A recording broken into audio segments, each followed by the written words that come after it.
Sabi kayo ako kumain eh! Bakit ang pilit nyo? Rafael, buti pa, magpahinga ka na. Ayoko rin magpahinga.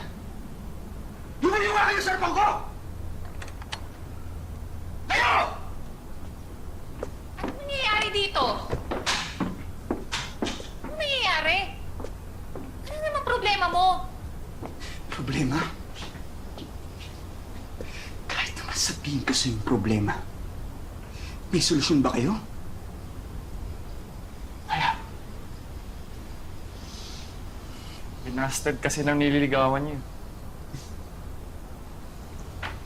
Para ang problema ay babae. Rafael, ang babae hindi pinoproblema yan. Pero lahat sila, hindi pumapato sa yung tulad ko. Rafael, anak. Saan matuta sa kanila? Hindi porket kapit ka ng ina ko.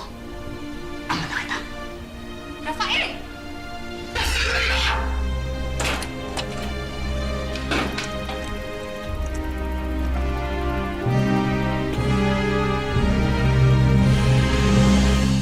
Sundan mo nga yun?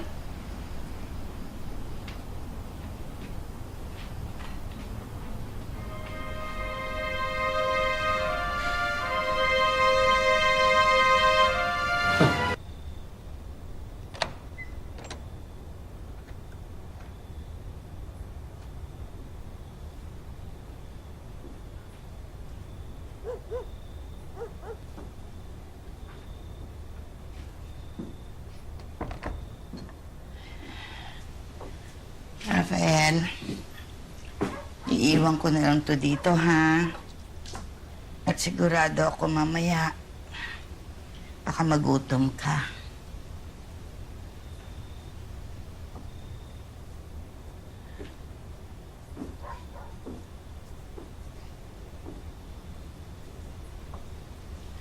Sana bumalik na ang dating Rafael. Nakilala ko. Malaro, makulit, masayahin. Hindi na babalik yung Rafael na yun. Alam mo, lagi kang iniisip ng kaibigan mo, si Rodrigo. Hindi ko siya kaibigan.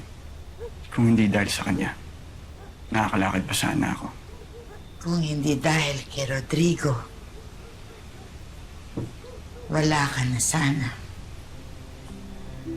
Alam mo bang binuhat ka niya mula gubat hanggang sa makahingi siya ng tulong? Hindi ako magtataka kung hindi yan sinabi sa'yo. Dahil mas madali ang manisi ng ibang tao. Pero yan ang totoo.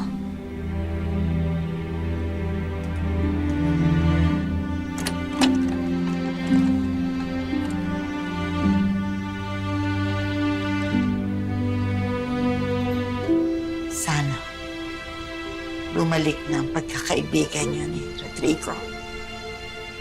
At nang makita ko na ang dating Rafael na kilala ko,